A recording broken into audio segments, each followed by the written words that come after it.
Francis is a $1 million producer from last year, number one in the entire FFL system.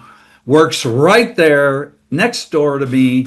I love sitting and listening to him, or he'll come in and we'll sit and brainstorm like today, talking about lead sources and stuff like that. So, you need a running buddy if you're going to build something big.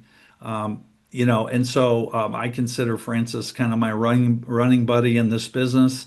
And so he's going to kind of give you the overview on leads, which is a really important topic. And then we're going to get into the nitty gritty of how to call the leads. So, Francis, take it away, bud. All right. Thank you, Neal.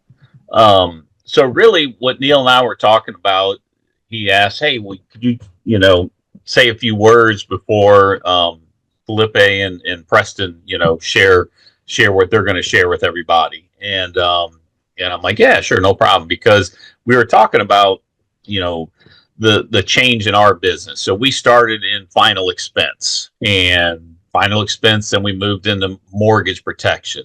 And then from mortgage protection, when that dried up, we moved into IUL. So two and a half years ago, we went full IUL and annuity. And so all of our ads, all of our leads were looking for people who were looking for IULs or annuities. So that was kind of where we transitioned. But it's kind of the expectation of when you get leads. Back and it really hasn't changed, which is crazy because, I've been generating leads on Google for over 2.5 years. And the sad thing is I just recently shut off my ads. I'm going to start them up here again. And I've had to do that a couple times just because Google gets all out of whack. Their algorithms just freak out. The price of my leads started going up. It was cheaper to go buy leads.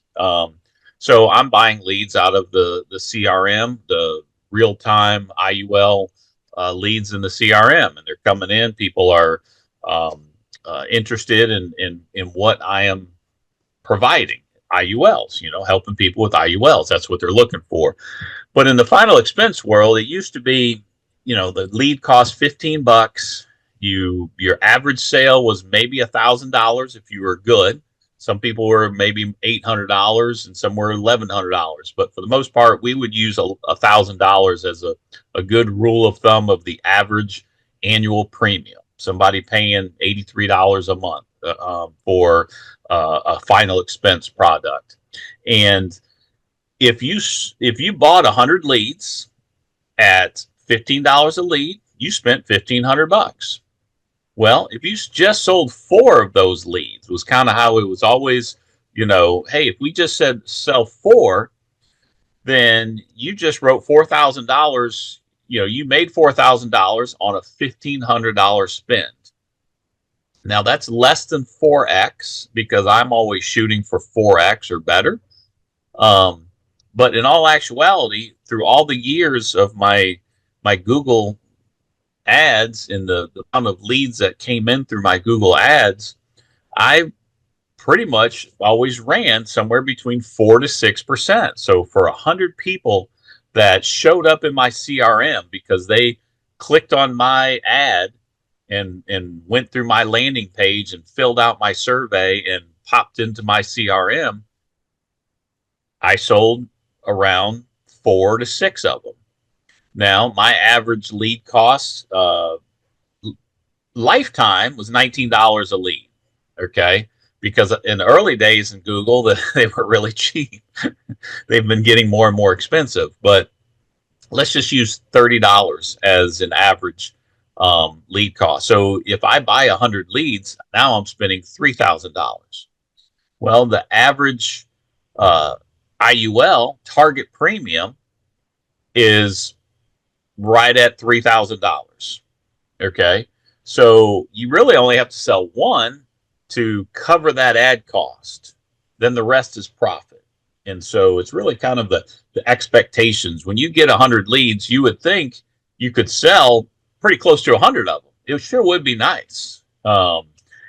However, half the people don't answer the phone. That's just part of it. They don't answer a text. They don't answer an email. I don't know why. It's like, I just sent you a text. Can you just say yes or no? They don't. I don't know why. Um, but you call those, and then you have those people that, yes, I've been looking for an IUL. And so it's that same sort of rule of thumb is 25% are going to buy, whether whether it's the best thing in the world or not, they're just going to buy. You hit 25% buy, 25% will never buy, even though they requested this information. They're just kicking the tires. It's the other 50% that we have to get better at, figuring out a way to get them on the phone, figuring out a way to help them with what they're looking for. But I just want to sort of share that is somewhere between 4 to 6%. If you're doing any better than that, you're killing it.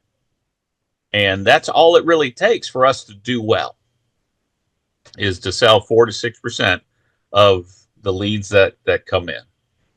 Well, so on 100 leads, if you sell 4%, that's 4 policies, $3,000 a piece. That's 12 grand. So you So just 4x your money. I'll you do that all day long. yeah, and we generally see 4x on the minimum and 10x or better. 10x on the high side. So thanks for that, Francis. And I mean, that's just kind of big picture overview. I think that's important, just to understand what the relationship is on the leads. And so, like Zach always talks about, there's only 3 possible areas that if you're not succeeding that he looks at. There's only 3. One is what's your lead flow? Number 2, how many dials a day are you making? And number 3, do you suck at sales? As he says. I mean, he goes, if you have a good lead flow and you're making the calls, then but he says, that's encouraging because I can teach people how to close, right? So everybody can learn how to close. Anyways, so what we want to do next, I want to introduce this gentleman, Preston Campbell. I met Preston through Daniel Broadway. What I love about Preston, he's a 22-year-old, or I'm sorry, 22-year. Don't you wish you were 22, right, Preston? But U.S. Air Force veteran, originally from Brooklyn, New York. And he was in the military for 2 decades. He spent 4 years in government. And then he realized, hey, this is not what I want to do. And so that kind of led him during COVID. It's interesting, both Felipe and Preston have a tie-in with COVID where it was kind of a turning point for him. But Preston started doing life and health insurance. And he realized he really wanted to tailor financial strategies and solutions for people with compassionate guidance. And he's all heart, which is what I love about him. So he's a husband, he's a father. He has an 18-year-old daughter. Oh man, do I feel your pain on that. And he just enjoys watching her pursue her dream of becoming a veterinarian technician. And so I love this. He sent me a little bio. I love this last part. To his core, Preston's here to serve with purpose, integrity, and a deep commitment to people he meets every day. So on that note, he is so good at what he does. And so he's going to share on the IUL side how to contact people if they're new leads or if they're second chance leads. So Preston, appreciate you jumping on tonight. Yes, sir. Thanks for having me. And I am 23, by the way. Just Okay. get that straight. Can we do a real quick exercise real fast? Sure. Okay. And folks, be honest. Total transparency here, okay? If you're afraid to spend and lose money doing this thing, put a 1 in the comment section and just send it off. Especially if you're new, right? Especially if you're new. And if I don't see any ones, I'm going to say you're lying. Okay, Dude, I was sweet. scared to death. Here's the thing. And you hear this going into this business, and then you learn it for yourself. I'm the kind of person that has to learn stuff for myself. People in this business have one of 2 things, sometimes both, either time or money. A lot of folks that have the money are able to buy the leads, the more expensive IUL leads, and they're able to get those exclusive leads, those quote unquote fast leads. I didn't have that. coming into this. And more times than not, even when I finally got serious about doing this, it was still kind of on the short side. So I had a lot of time. And that time allowed me to reach into some of the other areas of clientele, some of the older leads, much, much older leads, and tap into those folks because those are the people that require you to do a lot more work to contact them. Francis mentioned it before. Sometimes they just won't answer. So you know what? You got to call them again. And they call them again. And then when you're done doing that, call them on Thursday and then call them on Friday. The reality is whether it's a new lead or an aged lead, your mindset's going to be everything. Okay, going into a call, going into a Zoom call or a phone call, you have to have a certain kind of mindset. I'm here to take care of you, not the other way around. You asked for this assistance, I'm here to give it to you. Okay, so typically, your mindset and your tonality is pretty much going to be what I guess determines your success in this, whether it be IUL, spinal expense, doesn't matter what it is. Okay, so pretty much, um, when somebody calls you, when I call somebody, I'll simply say, "Hey, this is Preston Campbell. How you doing today?" And I'll do it with a Coke and a smile because at the end of the day, I'm going to do it with a smile. And then their response will kind of guide me into what direction I'm going to take with this from a tone perspective. Some people will say, "And who's Preston Campbell?" And I'll say, "I'm glad you asked. I'm the IUL specialist who's here to help you based upon, so on and so forth." Some people will say, "Oh, I'm having a great day. How are you?" Well, then guess what? You're going to get this the sweet and sticky side of Preston. I'm glad you're having a phenomenal day, Neal. I'm glad to hear that. I'm having a great day, dude. Isn't God good? We just kind of go from there. If someone has an attitude, then I kind of know where this is going to go. Okay. But either way, I'm going to make it known that I'm here to assist with your request and your request for information regarding the IULs. Okay. Keep in mind, give them some grace. These people have been called tons of times. I'm certain of it. Okay. Give them some grace. All right. It might take a little bit of work. Give them some grace. So then I'll tell them you requested this information about the IULs. Remember doing that? And they'll say yes or no. And of course, depending upon what they say, will dictate my direction. And my goal is pretty simple. All I do is answer any questions you have about the IULs. I fill the blanks in for you, tell you how it works, and we determine whether or not it makes sense for you. If it does make sense for you, great. We'll give them a Zoom call, go through some numbers, and see if it's a good fit. If not, we'll shake hands virtually, and we'll call it good. Does that sound fair? And we'll just kind of go from there. Okay, it's that simple. And then I go into the point of an IUL. I talk about tax-free retirement income, being their own bank, or the need for the death benefit. Now, here's the thing. We'll cover some items, and especially if they've spoken to a prior agent, here are some of the common things that I'll hear from them as far as objections go. Okay, I can't afford it. I spoke to someone before and I can't afford it. Okay, well, that's unfortunate. Well, what did they tell you? What makes you think you can't afford it?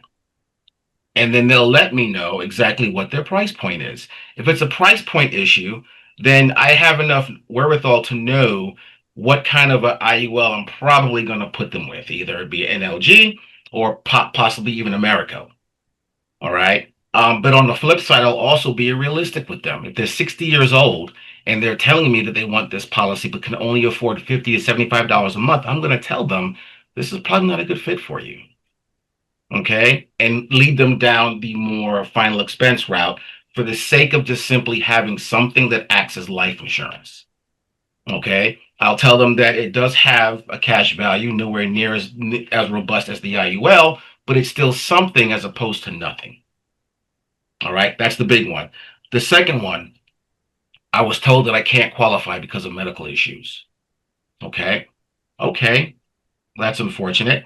Well, what exactly did they tell that you had that makes you think you can't be qualified for it? And they'll either tell me or they won't. Whatever the case is, you have options because with the IUL, you can actually be the owner of somebody else's IUL.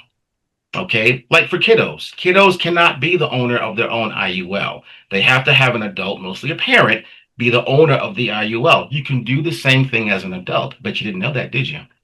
and I'll go into it with them and they'll say, "Oh, really?" That changes the whole conversation. Changes the whole conversation. All right. It gives them options. I've had a few people that actually ended up doing that, getting an IUL for their spouse. They're the owner, the spouse is the insured. All right. Um, Another one that I get, well, I already have an IUL.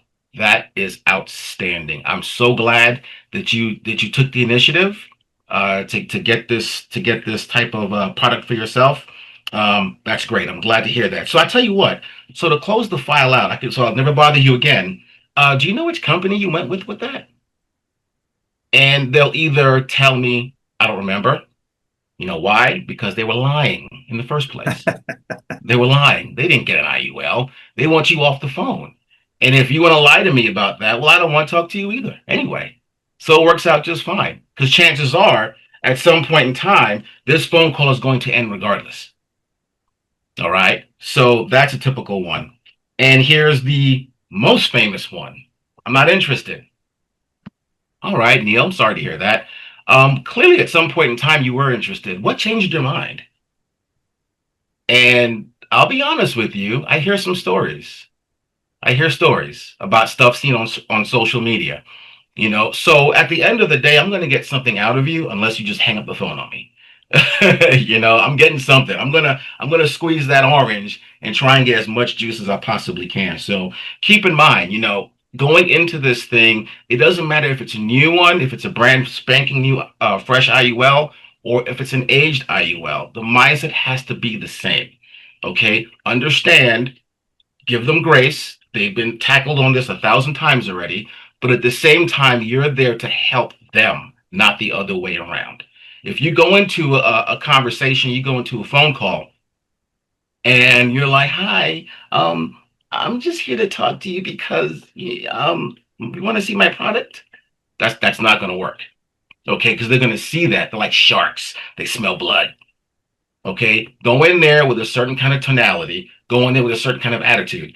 Several months ago, I think I told Felipe this, a few people this, I stopped giving a crap. Now, by that, that doesn't mean that I don't give a crap about people. I stopped taking things personally. Okay, I took things personally. I took getting hung up on personally. I would text people back and say, "That was rude." Okay, I did. You know, I took that stuff personally. And I said, you know what? I'm wasting so much time doing this right now. So I stopped caring. And then when you stop caring and you just simply focus on your mindset and you focus on getting this task at hand taken care of, the rest will take care of itself. You're going to be frustrated, guys. You're going to be totally frustrated because you're going to have days and maybe even weeks where people are not contacting you. But I'm telling you, you keep pushing through, especially with those aged ones, the aged leads. And I'll show you real fast. Can I share my screen real fast, Yeah. Neal? Let me make sure you can share it here. Make sure I actually have it up here. Hold on, give me 1 second. Let's see. Where are you? There you are. Make co-host. Okay, you're good. All right, let me find this here. I also want you to touch on that story where you had somebody decline twice for an IUL But that's easy. Okay, and you pivoted. I love that story. slide over here and move Preston over here. How many Now, screens you got there? I have two, but I just want to warn y'all that I'm kind of old school and I still have spreadsheets. So, you know, I just want to let you know. Here we go. Okay, so essentially, can y'all see this? Yep. Okay, so essentially, you know, it's color coded. Red means you hung up on me, you weren't interested, whatever. Green means we got a meeting, and yellow means that I got a voicemail, and that was it. So going through this list here, these are aged. These are the Zach leads. Okay, these are kind of aged. And there's a lot of closure here, but there's also a lot of gaps here where folks have not been contacted. Okay, you have to be ready and willing to attack that yellow. Okay, because it might not be ready to rock and roll on Monday, but I'm telling you, you keep pushing it at some point in time, those yellows are going to turn to green or red. Just give me closure. Just give me closure. Okay. So just kind of keep that in mind. Now, the person that Neal was referencing, was I had a gentleman that was declined an IUL through NLG and F&G. Okay. And he was frustrated. He was annoyed. The process, he was pretty much done on the idea of getting coverage. He was done with it. He got declined twice. And I said, I'll tell you what, man, let's just give it a shot. And here's what happens. If we can't get you into an IUL, how does this sound? And I proceeded to talk to him about the benefits of whole life or final expense. And he said, okay, at this point, I just want something. Give me something. And so he pivoted to Americo. And what do you think happened? He got approved. He got approved. Did you submit the IULs, or was it somebody else that did that? No, that was actually Daniel's guy, one of Daniel's people. Okay. So they got submitted twice. Daniel did NLG, someone else did F&G, and he was completely done with the whole thing. And so I just happened to get him because people were still calling him, and I happened to get him. We did the application. I said, hold on, let me turn this off. Did the application, and we got him approved, and the guy was grateful. So you were the third agent to come along. Yep. The third agent to do an application. He's had like 12 of them that actually spoke to him. Wow. Yeah. Yeah. And I think that highlights your whole approach and persona with people, is that he trusted you enough to let you do that because you have that tone, you're the boss, and you don't give a crap. I really don't. Again, it sounds horrible. It's not meant to, but one more thing I want to say. I know that the main focus is IULs, but I will say this. If you're in a situation where you have the opportunity to do final expense for the sake of kind of building your nest egg to be able to afford to get IUL leads, then do that. Run some final expense, get a couple of policies under your belt, and then you'll have the resources to be able to pursue those leads. So don't just go into it thinking you saw something online and have to spend $50 or $30 per IUL lead. You have to build up that egg, right? You got to build it up. So use final expense if you have to. And again, be able to pivot. Excellent. Anything else? Because that was great. I took notes. One more thing, public service announcement. Felipe, brother, that man right there, that dude right there over there. Okay, this guy right here, CRM guru, man, changed my life. I'm just gonna tell you right now. He taught me some stuff 2 days ago, and my whole thing is about to go crazy. So kudos, my brother. All right. Well, listen, Preston, thank you so much. Before we jump off of Preston, yeah. I want to share another hack that I've found that I started using is if anyone has WhatsApp, call when you don't get them on the phone, the email, the text, or that goes direct to voicemail, and send a message and go to WhatsApp. If they have a WhatsApp call, I've had some people answer. So try cool. That. That's a good one. Not everybody has WhatsApp, so you end up just being able to text them and that's it. But those that do, and you can tell those that are into WhatsApp because they have their picture on it and all that. So you just put in their phone number, dial them. They have or do you look? My CRM has been giving all kind of spam. So I've been using my cell phone. So I just go to after I've called them, I go to text them, and it gives me a choice. And that's what made me like, well, let me try to call them on WhatsApp. And so instead of texting them, I just go right to WhatsApp. I try to call them. If I can call them in WhatsApp, I call them in WhatsApp. If I can't, then I'll just text them. That's awesome. Just wanted to share that. Yeah, that's perfect because we're going to record this and upload it and get it out to everybody. I also know Daniel Broadway has used FaceTime to just bang on people, and a lot of times they'll pick up on that. So I love the different options, and they all work, right? So perfect segue into Felipe.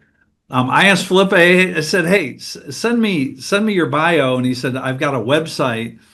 And listen to this. This is so good. This just kind of this just explains what's great about Felipe. So he said, when I was young, whenever somebody would ask me what I wanted to do or be when I grow up, my answer was always the same. I want to help people. And I didn't exactly know what that would look like or where it would lead me, but helping others was always his consistent goal. So at 18, he joined the sheriff's department, and he serves his community. And along with that, he's married. Got married at 30. He's a very proud dog dad. He has two adorable French bulldogs. But here's that tie-in I was talking about before. So after the pandemic, he felt called to help people in a new way, by protecting families. So he decided to go into the insurance business, kind of took a leap of faith. What I really admire about Felipe is that he works night times, comes home, gets a couple hours sleeps, and then you can always find him on live dialing, and which is really impressive. And especially Wednesday, Thursday, Fridays, and Saturday mornings.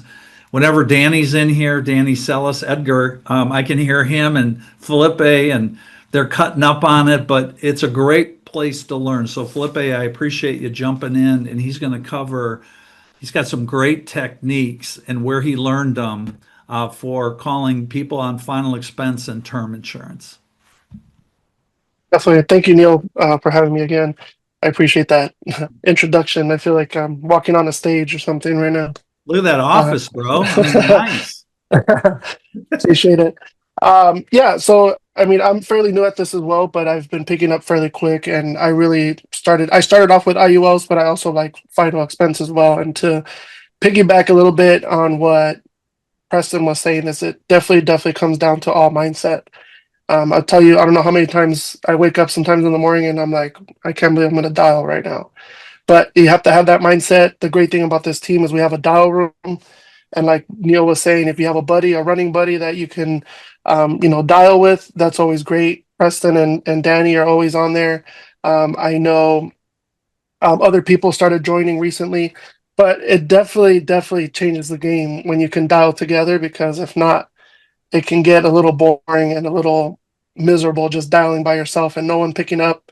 And if when they do pick up, they're just smashing the phone on you, not interested, already took care of it, stop calling me, put me on your do not call list. All that stuff starts to take a toll on your mindset. So when you have a running buddy that's doing the exact same thing, going through the same exact objections, same kind of stuff like that, it's okay to be on there.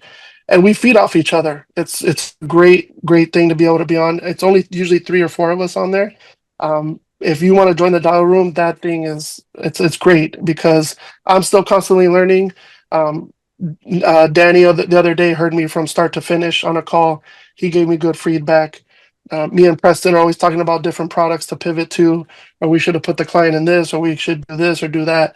So it's always great things to be able to do that. So I highly recommend everybody to be on the dial room whenever you get a chance. I'm sure Neal will put the information in the chat. But definitely kind of also to piggyback what Preston said with approaching aged or fresh leads, definitely it sometimes depends on your wallet. Like when I started, I didn't have too much money to be able to start investing in really high intent or fresh leads. So you have to go with the aged leads. Those are definitely going to be a lot harder. You got to keep dialing them. But if you're not triple dialing, then you're not. I feel I'm a big advocate of triple dialing. I know it could be a little bit scary, or you're like, man, I really don't want to annoy this person, but I'm a big person on triple dialing. And an agent told me one time, he says, when you're afraid to do that triple dial, look at your bank account. And if it's not where you want it to be, then hit that third dial. And that was like, after I heard that, I was like, okay, I'm sold. I'm always triple dialing because my bank account doesn't look anywhere near where I want it to be. So I'm going to triple dial this person. And the whole point is to have conversations with these people. If you're not having conversations with people, then you're not going to make any money. You're not going to do anything. You're not going to learn anything. You're not going to close any policies. You're not going to do anything. The more conversations you can have every day, you're only going to get better at your craft. And if you're in the dial room, then you'll be able to get some great feedback from people that are in the dial room. I'm a huge person for that. So definitely triple dial. You should be texting your leads. If you have a CRM. You should be texting them. You should be emailing them. You should be leaving them a voicemail. You should be doing all of the above. Whatever you can do to be able to try to get them on the phone. I had a lady that I dialed literally 30 times in over the course of 3 weeks. And I shot her an extra text message and she finally responded. And she said yes. And it was simple. Hey, Susie, I'm getting back to you about the request you sent in regards to the final expense coverage in whatever state she was in, Pennsylvania. Do you have a few minutes to chat now or later? Simple, nothing crazy, simple text, now or later. And she responded later. Okay, great. What time works for you? 7 o'clock. Okay, great. I will give you a call at 7 o'clock. And I had dialed that lady over 30 times and she finally got back to me over a text. So you should be texting, voicemail, email, calling all of your leads. Now, I'm a big advocate now for Ethos abandoned cart leads. I mean, you can get those from anywhere from $5 to $8, and I'm telling you right now, you could easily 3 or 4x your money with those leads. Those are the best ones you can buy right now at the lowest rate. And there's different ways you're obviously going to approach those type of leads. Those are people. If you don't know about Ethos abandoned cart leads, those are leads that people went into the Ethos website and actually put their information down and wanted some kind of coverage. They looked for a term, they looked for maybe an IUL, they looked for maybe final expense, one of the two, one of the three products, but they didn't complete the process. So then now they're able to get sold that information. You can buy them for $5, $8. Sometimes they're even cheaper when they run a coupon code. And now you have all of their information, full name, email, you have their phone number, you have their full address, you have everything that you need to know to be able to call a lead. And it goes quickly and simple like this. Hey, John, I'm just getting back to you. I'm calling you because it looks like you filled out some information recently. Maybe in the last couple of weeks or so, you looked like you were looking for some kind of coverage. You put your address down as 12345 B Street. Do you remember doing that? And they're like, yeah, but coverage for what? Well, it looks like you were looking for coverage for life insurance. You were on the Ethos website, which is a AI quoting tool to be able to get you some kind of coverage. It looks like you were on there. What ended up happening when you were on there? Was it just too pricey or did just life get in the way? And they're either going to say, I didn't do it, which was obviously a lie, or I'm not interested, or I already got that covered. So when they say not interested, I don't let them get off the phone. If they're willing to talk to me, I always hit them with a question. No, I'm not interested anymore. Okay, John, were you not interested because you think couldn't qualify, or you didn't understand the actual insurance coverage you were getting? And then they'll actually either hang up on me or they'll tell me, oh, it was too expensive. Okay, no worries. Luckily for you, I'm an underwriter and I have over 20 different A-rated carriers that I could be able to help you get some coverage. What were you looking for? And then we get into it right there. And then now he just went from not interested to, okay, now we're talking about what he needs. Or if they say, I already got it taken care of, great, John. Just so I can update my file here and you could stop getting these phone calls, how much coverage did you end up getting? And then they'll either tell me or I'll tell them what kind of A-rated carrier did you end up going with? And then they'll tell me, or they'll hang up on you. Either way, but at least that's another way to kind of bring them back in.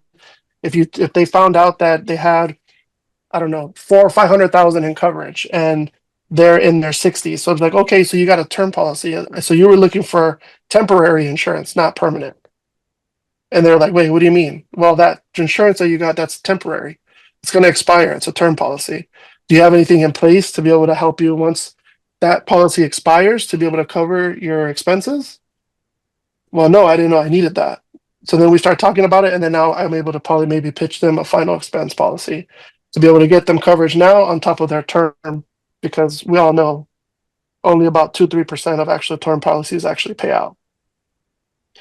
Now, if you have a fresh lead, then definitely speed to lead is definitely key. If you're going to spend the big bucks and you're going to actually get a fresh lead, speed to lead is key. And that's where the CRM comes in, right? If you have a CRM and you know what you're doing, you have everything plugged in, because we all know there's leads that come in at 1 a.m. There's leads that come in at 3 a.m. There's people that fill stuff out when they're up. We don't know at any hour of the day. But if you have stuff plugged in and you get fresh leads and you get them plugged into your CRM, as an example, then when that lead comes in, they can get an easy automated text as if you were awake, but you're not, you're asleep. Hey, John, I just got the request you sent in about the final expense coverage in your state. I'll be reaching out to you shortly. They'll either respond or they won't, but just, hey, you acknowledged that you got their request for coverage, right? Then you're going to be able to call them and they're going to be like, oh yeah, is this Felipe? Okay, good. Great. Yeah, I got your text. Or, you know, they already know who's actually calling them, right? Because they got that text message. And speed to lead is definitely key when it comes down to a fresh lead. The way I handle my calls when I go into a final expense is easy. It just goes, hey, my name's Felipe. I'm getting back to you about the request you sent in on the final expense programs here in whatever state they're in, because I have the state that they're in. You put down your beneficiary as your husband, Joe. Do you remember doing that? Yes. Okay, great. Grab a pen and paper. I'm going to give you my credentials so you know who you're speaking to. You're speaking to a licensed professional here in the state of California. Give them their credentials. Hey, my name is Felipe. Go ahead and write it down. FELIPE. I'm going to give you what's called my NPN number, National Producer Number. That's kind of like my life insurance social security number. So you can check with the state that I am licensed in this state and that I've gone through all the background checks to be able to help you with your coverage. Okay, does that make sense? Yes. Okay, great. And then I'll even send them my website. If you want to go look at that, I'm licensed in 15 other states and I have positive reviews on there. You could go ahead and look at that. But now let's talk about why you got this coverage. So you have John as your beneficiary. Is it most like most clients, you want to be able to leave something behind to John so your final expenses aren't left to a burden to John. Is that correct? Yes. Okay, great. Tell me a little bit more about what kind of coverage you were looking for. Were you going the cremation route or were you going the traditional burial route? Well, I don't know. I haven't really thought about that. Okay, well, may I make a suggestion? And they'll say yes. Okay, great. My suggestion to you would be the cremation route because it's going to be the most cost effective. And you'll be able to do that and be able to leave a little bit more money to your beneficiary to be able to cover that and a little bit of what I call I love you money. Does that make sense? Okay, great. Do you know how much the average cremation is in your state? Most of the time people say no, or they'll say yes. If they say no, I have a website. We'll plug it into here later on. I'll show you guys. It's called Funeral O City. And you can literally look on there for every state. It gives you the breakdown of traditional burial, cremation, and what everything costs per state. So that way you know your stuff. It literally takes 2 seconds to look that up. Have it saved on your computer, and then you look like the professional. Well, because I'm not going to memorize all the states and how much everything costs. Okay, there's no way to do that. But now you look like the professional. Okay, here in Pennsylvania, yeah, in Pennsylvania, it looks like it's about $2,000 to get cremated. So I'm not going to sell you a $40,000 life insurance policy that's totally out of your budget and you're not going to be able to afford it. And then you're going to get a charge back later on. I'd rather sell you something that you could afford and it's actually going to meet your goals and it's going to stay on the books. So if you said, hey, I only want to be able to cover my cremation and maybe leave a little money for John, so he's not burdened with my expenses. Okay, great. I'm going to show you 5,000, 10,000, and 15,000. You let me know which one of the three best fits your budget. And then you stay quiet. You say nothing. You let them pick. Then they're going to say, okay, yeah, the 10,000 seems more about my budget. Okay, great. We're going to go ahead and start the application and we're going to submit a request for coverage. I don't use the word application anymore. I used to use the application, but it's kind of like a negative mental trigger. It's weird, but it is. When you say the word application, what do you think of? When you submitted that loan application and you got denied. When you submitted that credit card application, you got denied. So it kind of sometimes has that negative feeling when you say application. I don't know what it is, but it does. So now I always say request for coverage. And they're like, okay, great. Okay, so good. So you're still on 1234 B Street. We start going through everything. Okay, now, Mary, we're going to do what's called a medical information bureau check. That's how they're able to get you an instant approval. And all that is tied to your social security number. Okay. And that's how we're going to know what kind of prescriptions you're on, what kind of medical history you have. Everything is tied to your social. So whenever you're ready, what's that number? And then usually they give it to me because I just explained it to them. And they're like, and usually there's no objection there. I'll tell you right now, 8 out of 10, no objection. So when you do that, we start going into more stuff and then banking. A lot of people struggle with banking. So when you get into banking, I always tell people, and they're like, well, I don't really feel comfortable giving you my checking and routing number. Okay, Mary, no worries. I totally understand. Have you ever paid someone with a check by any chance? Have you ever paid like your gardener, your pool guy? You ever given them a check or even a family member? giving them a check, and they're like, yeah, okay, well, if you look at the bottom of your check, it shows the routing number and the account number. So that's because your check is a secured form of payment. So I can't take your routing number and account number and go buy me some nice shoes online. I can't do that. It's a secured form of payment. If I was asking you for a credit card or a debit card, then that's a huge red flag. I would never give anybody that over the phone. Because then they're going to go get a nice, little shopping spree. Does that make sense? Okay, yeah, okay. Go ahead. What's your routing number? And then just go from there. But 8 out of 10 times, I rarely get any of those, and I overcome that objection. And you always want to end the application when they get approved. You always kind of want to make it a big deal. Like, congratulations, Mary, you got approved. We got you covered. John is not going to be left with that burden to be able to, worry about your final expenses. Congratulations. You are now stuck with me for life. Okay. And they're like, oh my God, thank you. Make it a celebration, make it a big thing. Because it is a big thing. Not everybody gets qualified. So at the end of the day, when you make them feel great about it, then they're going to be like, you know what? Yeah, this is great. And they're going to use you next time when they want to increase that coverage. Or if they can, that's where referrals come in. I'm big on referrals. So if you can get people to refer you, then you're going to do great in this business. Hey, Felipe, so I posted your website. I love your website. Did you build that in your CRM or how did you do Yeah. Yeah, I built that in my CRM. Okay. Yeah, so that'll be the next meeting is everybody want to know. Everybody wants a landing page. It's a landing page. That Okay. guy is a maestro. I know, right? Yeah, so I think everybody needs one. If maybe one of those Friday calls when we're talking about CRM, we can go over how to build a website. It's super easy. It's a lot harder than it's not as hard as it looks.